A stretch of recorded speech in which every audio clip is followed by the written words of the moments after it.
Welcome back to The Explainer. Okay, today we are putting on our corporate detective hats and diving into a seriously high-stakes financial mystery. Every single day, businesses all around the world grapple with a seemingly simple question that actually has incredibly complex consequences. How on earth do we get our customers to pay us faster? Now, it sounds basic enough, but as we're about to see in our case study today, pulling the levers to speed up cash flow can sometimes spring a massive trap on your actual profits. So let's unpack a real-world scenario together that perfectly captures this really delicate balancing act. I want you to imagine for a second that you're the chief financial officer of a growing company. Sales are booming, products are flying off the shelves, but the cash? Well, the cash is taking its sweet, sweet time actually hitting your bank account. You've got a genuine dilemma. Would you be willing to essentially hand some of your hard-earned profits back to your customers, literally pay them, just to incentivize them to settle their invoices on time? It's a completely counterintuitive idea, right? But it's actually one of the absolute most critical decisions a financial team has to make. Because if you give away too much, you erode your margins entirely. But hold on too tight, and you might literally run out of cash to keep the lights on. All right, here's our game plan for today. We're going to meet Gurunath Ltd, outline their current dilemma, explore a very tempting new strategy, uncover some seriously hidden costs, and finally, build the framework for our final verdict. Let's kick things off with part 1. Meet Gurunath Ltd. Okay, I know. A dense balance sheet full of tiny financial footnotes can look like an incredibly intimidating page ripped straight out of a textbook. But stick with me here, because there is a thrilling corporate strategy hidden right inside these numbers. This March 31st snapshot shows total assets and liabilities perfectly balancing out at 17,56,000 rupees. But there's one specific number in here that is causing all the drama. And that number is the 1 lakh rupees sitting in trade receivables. So what is that exactly? Well, in the simplest terms, this is Gurunath Ltd's trapped cash. It represents products they've successfully sold and services they've delivered, but the money is just sitting out there in limbo, waiting for customers to actually write the check.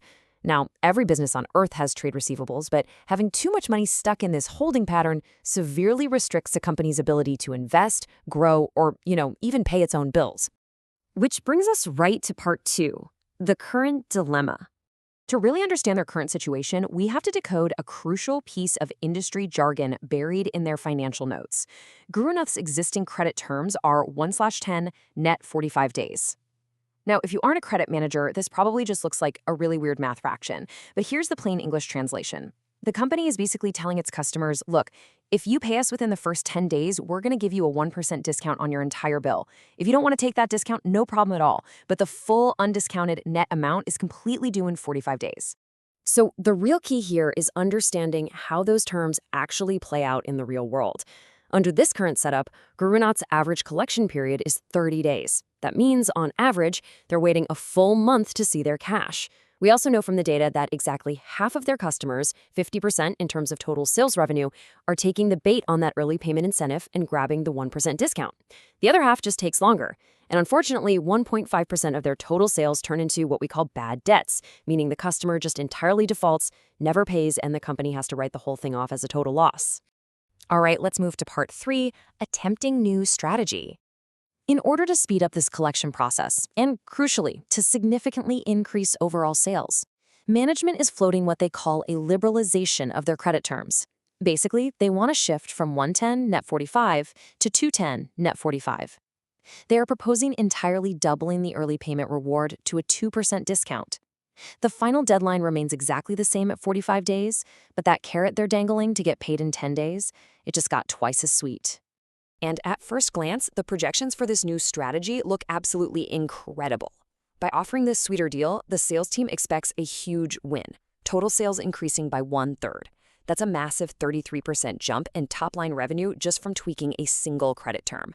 Furthermore, because that new 2% discount is so incredibly attractive, they fully expect the average collection period to plummet from 30 days down to just 20 days. Getting cash in the door a full 10 days faster while simultaneously boosting sales by 1/3, honestly, if you're the CFO, you're probably ready to sign the paperwork right now. And the main reason collections speed up so drastically is because of this one number right here. 80%. Under the new liberalization scheme, a massive 80% of customers are expected to take that 2% cash discount. That is a huge jump, up from the 50% who were taking the old 1% discount. Customers absolutely love the new deal. The sales team completely loves the new deal. It seems perfect. But hold on a second.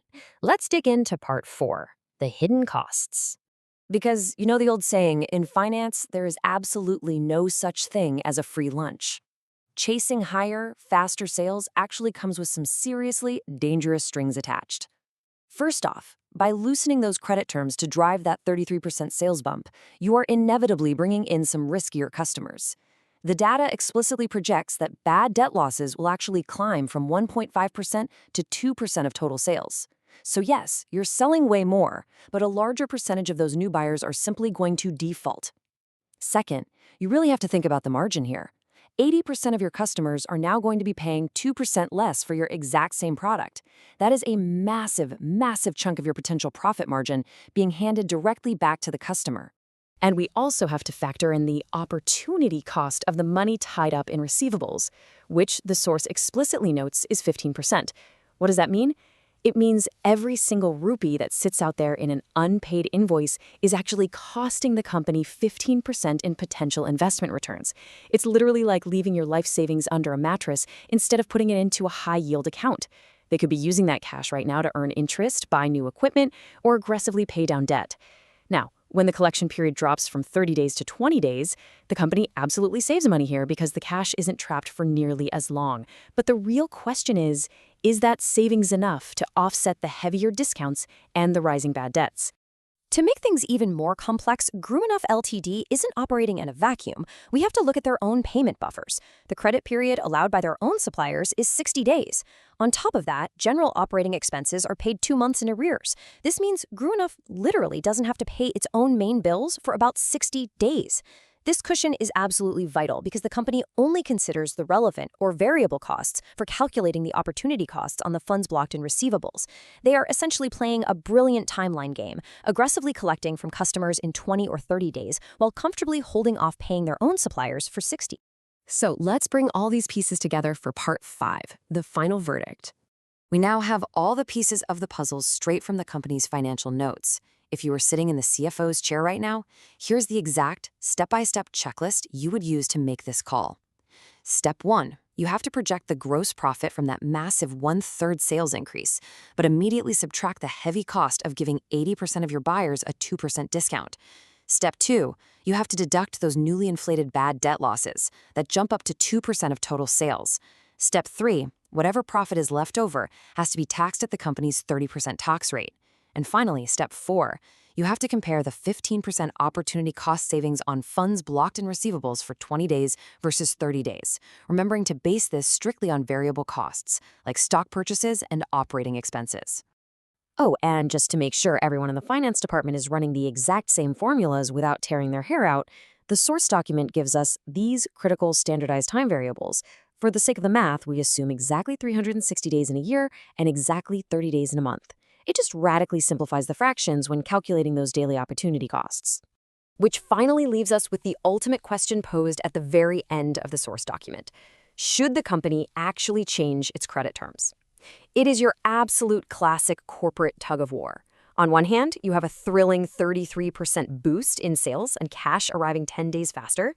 On the other hand, you are heavily subsidizing a massive chunk of your customer base with a 2% discount and openly inviting higher default rates. The math is right there, just waiting to be calculated, perfectly balancing the allure of rapid growth against the quiet, hidden erosion of profit margins. It's a really brilliant look at the real, high-stakes decisions keeping executives up at night.